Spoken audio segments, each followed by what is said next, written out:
92-95 سال کی عمر ہے اور آگے معصوم پھول ہے. بچہ تب پرایا بھی ہوئے تو پیارا لگ سکتا. اپنا جگر انی ارا فی المنام انی اذبحک فانظر ماذا تری.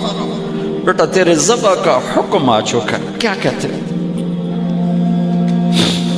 تو آگے بیٹا کہتا تسی خواب دیکھیا، میرا کی قصور کہ میں نے خواب دیکھا تجھے ذبح کرتا ہوں. تو آگے اسماعیل کہتے ابا میرا کیا قصور ہے، خواب تو آپ نے دیکھا ہے، میں تو آپ کی اکیلی اولاد ہوں، مجھے کیوں ذبح کرتے؟ جواب سنو، یا ابا تفعل، میں قربان جاؤں قرآن کی اس تعبیر پر.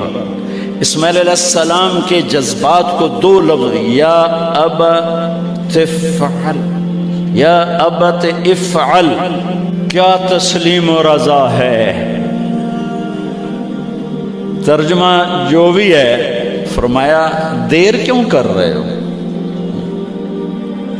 اس سے جو نکلتا ہے نا ایک خوبصورت مفہوم وہ ہے، ابا تو دیر کیوں کر رہے ہو. تو حیران ہو گئے، تجھے پتہ ہے میں کیا کہہ رہا ہوں؟ کہاں پتہ ہے، اب مجھے ذبح کرنے کا کہہ رہے ہیں. تو کوئی گھاٹے کا سودا نہیں ہے، آپ کے بدلے میں جنت، دنیا کے بدلے میں جنت ملے گی اور آپ کے بدلے میں اللہ ملے گا، اس میں کیا گھاٹا ہے. آئے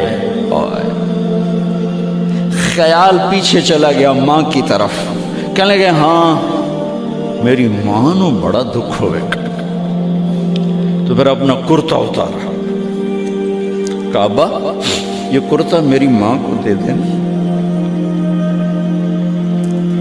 جب میں کبھی یاد آیا کروں گا تو یہ کرتا دیکھ لیا کرے گی، اور مجھے اپنے کرتے میں یہیں دفن کر دینا، مجھے ادھر نہ لے جانا، یہیں دبا دینا، شاید میری ماں میری ذبح شدہ لاش دیکھ نہ سکی. 8-9 سال کا بچہ خلیل اللہ کو کیا کہہ رہا ہے، میرے ہاتھ پاؤں باندھ دے بابا، شاید میرا پاؤں یا ہاتھ تجھے لگ کے کوئی بے ادبی نہ ہو جائے، میرے ہاتھ پاؤں باندھ.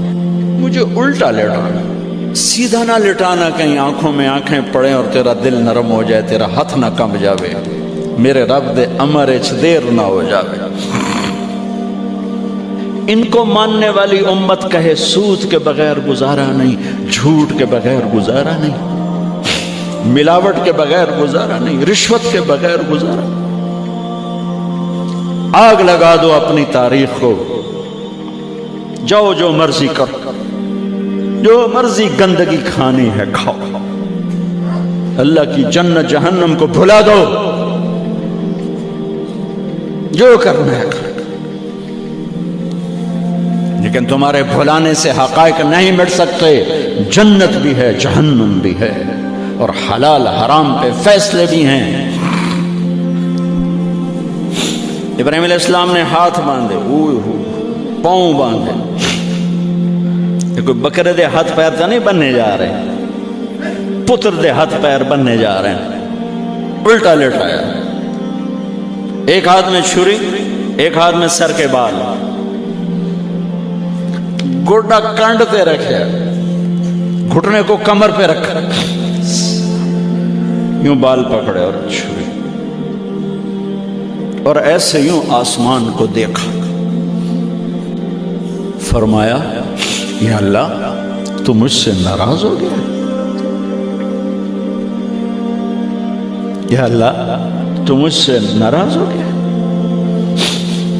کہ اسماعیل کی محبت میرے دل میں تجھ سے زیادہ ہو گئی. نہیں نہیں، کبھی نہیں. یا کوئی میرا امتحان ہے؟ یا اللہ میرے دل میں تو ہی تو ہے، لاکھوں اسماعیل تجھ پہ قربان کر. آسمان کے فرشتے 2 دفعہ روئے ہیں جب سے پیدا ہوئے ہیں. ایک یہ جو واقعہ سنا رہا ہوں، جب ابراہیم کی فریاد 7 آسمانوں میں گونجی تو نہ رونے والے فرشتوں کے بھی چیخیں. اور ایک طائف کی وادی میں جب میرے نبی کو پتھر پڑے اور آپ بے ہوش ہو کے گرے تو آسمان کے فرشتوں کی چیخیں نکل گئی.